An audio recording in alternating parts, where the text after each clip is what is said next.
This is Liberty Conspiracy Audio. I'm Gardner Goldsmith, and you're with the Liberty Conspiracy. Find us online at libertyconspiracy.com.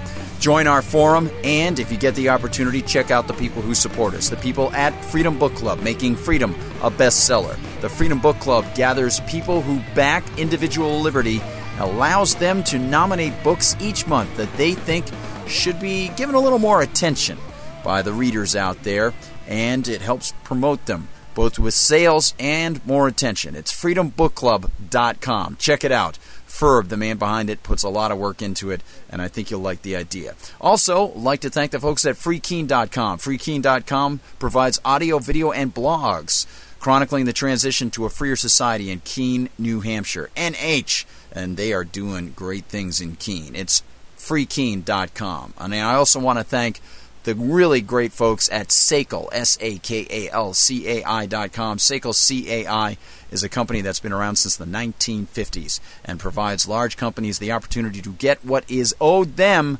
so that they can concentrate on what they do best in their own business. SAKL CAI for financial recovery done correctly and in a way that will allow you to keep your clients. SAKL, SAKALCAI.com. Well, what are we going to discuss today? Well, we already mentioned in the previous podcast, which was a microcast, that we had some really big things to get into. Over the weekend, I was away, many people were away, at PorcFest in Lancaster, New Hampshire, and had a great time.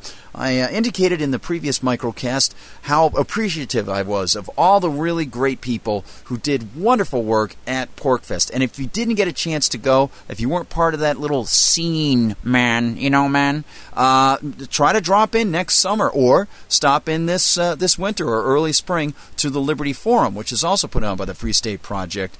It is just a great time. You'll meet a lot of kindred spirits. But something happened while we were at PorcFest that we have really not had an opportunity to discuss in depth. In fact, it happened Friday night in Washington, D.C. Congress passed the cap and trade legislation.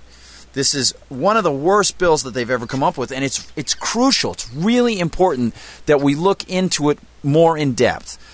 We had an opportunity to post some of the information that Glenn Jacobs was able to derive, and that was at the website, and I mentioned that in the little microcast that I put out so that people would go over there and check it out. And I mentioned that Glenn was going to join us to talk about the details of this that are over and above the costs of the cap and trade, which are going to be destructive. They're estimating, I think as the Congressional Budget Office is estimating, that the costs to businesses and you who are going to be buying things from the businesses will be about $22 billion by 2020, as Barbara Walters would say. But there's more than that. This is so key that we talk about not just the superficial numbers, which are bad enough, and are so bad at this time in the economy, but any time in the economy. Patently unconstitutional what the Congress is doing. They don't have these powers to cede to the Environmental Protection Agency or any other agency whatsoever. But in addition to that, the things that are in this bill, this 1,200, 1,500-page bill that wasn't even read by people when they vote on these things, that are just shocking.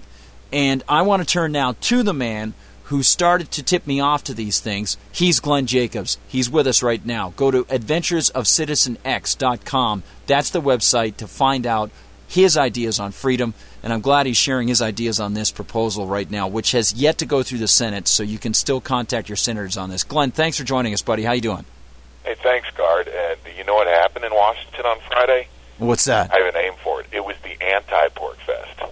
Or maybe it was the super-duper awesome pork, everybody gets a pork barrel project fest. I think you got that right. There are some businesses that have really been lobbying for this stuff, and that's sort of been hidden as well. And I'm sure I would love. I'm just gonna sit back and you pick things as you go through, whether it's in a particular logical order or just whether it just hits you. Because you've mentioned some things to me that need to be brought out to people in the audience, and I'm glad we have a sizable audience that can hear this information now. Spread the word, you guys. Just listen to Glenn about some of these things. This pork idea. There were some people who were pushing these things, and people might be surprised about this, right, Glenn? Yeah, actually, one of the people that has been, one of the organizations that has been pushing this legislation is Goldman Sachs, because they carbon credits.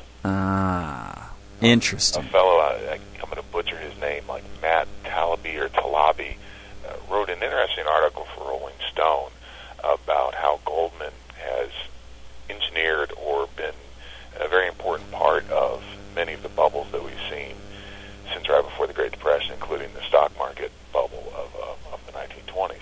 Mm. And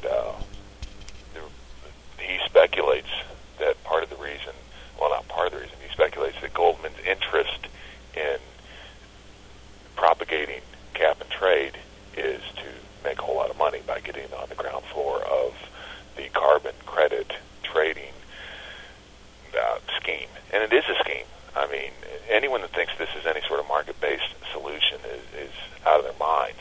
Because, incredible. Carbon credits are not real property. I mean, real property is things that exist in the real world. Right. You can even make an argument, which libertarians haven't come to any sort of, I would say, decisive conclusion about intellectual property. But at least intellectual property, there's something still there. Mm-hmm. It's an abstraction. This is just completely stuff that has been created by government edict, and it turns the whole idea of property rights on its head. I mean, it's like saying that because someone pays a fee to the government, that the really bad thing is it legalizes pollution. Because someone pays a fee to the government, they have the quote-unquote right to then go out and pollute. Yeah. The analogy would be they have, if someone pays a fee to the government, they can throw trash in your lawn. And then if someone else doesn't throw trash in your lawn, they can sell the quote-unquote right to throw trash in your lawn to someone else. Yeah.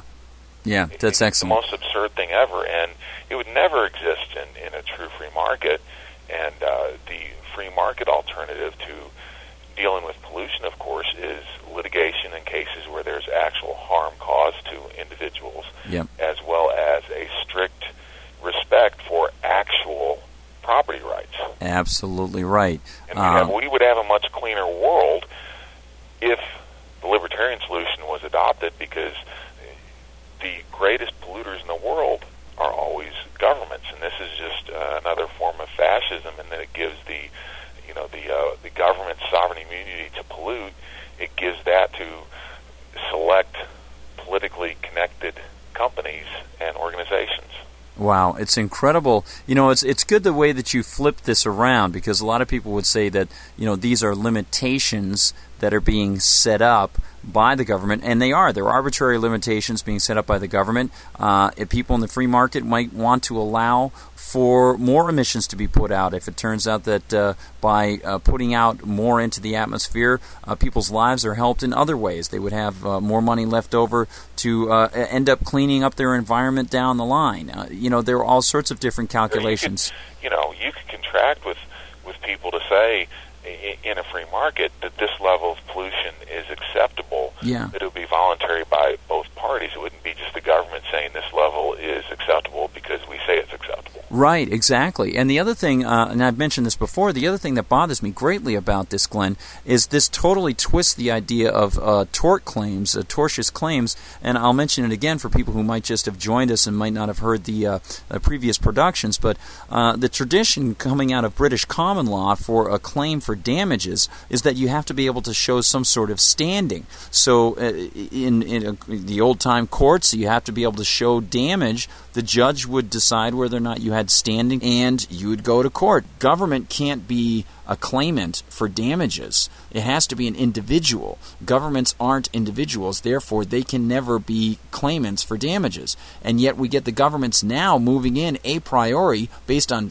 completely spurious science that carbon dioxide emissions cause global warming, and they're claiming the right, the power, the ability to be able to regulate people's businesses and their productivity based on some notion that they're helping people and helping the world when they can't even prove it in the first place. And in order to be able to try to affect something in a real tortious case, people would have to be able to show real harm if they were going to sue another party. But this isn't what's going on. This is just all fabricated, and it's extremely bothersome. And of course it comes because I think so many businesses will be getting special bonuses through this big government proposal, and it's going to help certain people. A great example, we just learned today that the federal government is going to be pushing more of these appliance regulations and light bulb regulations and things like that.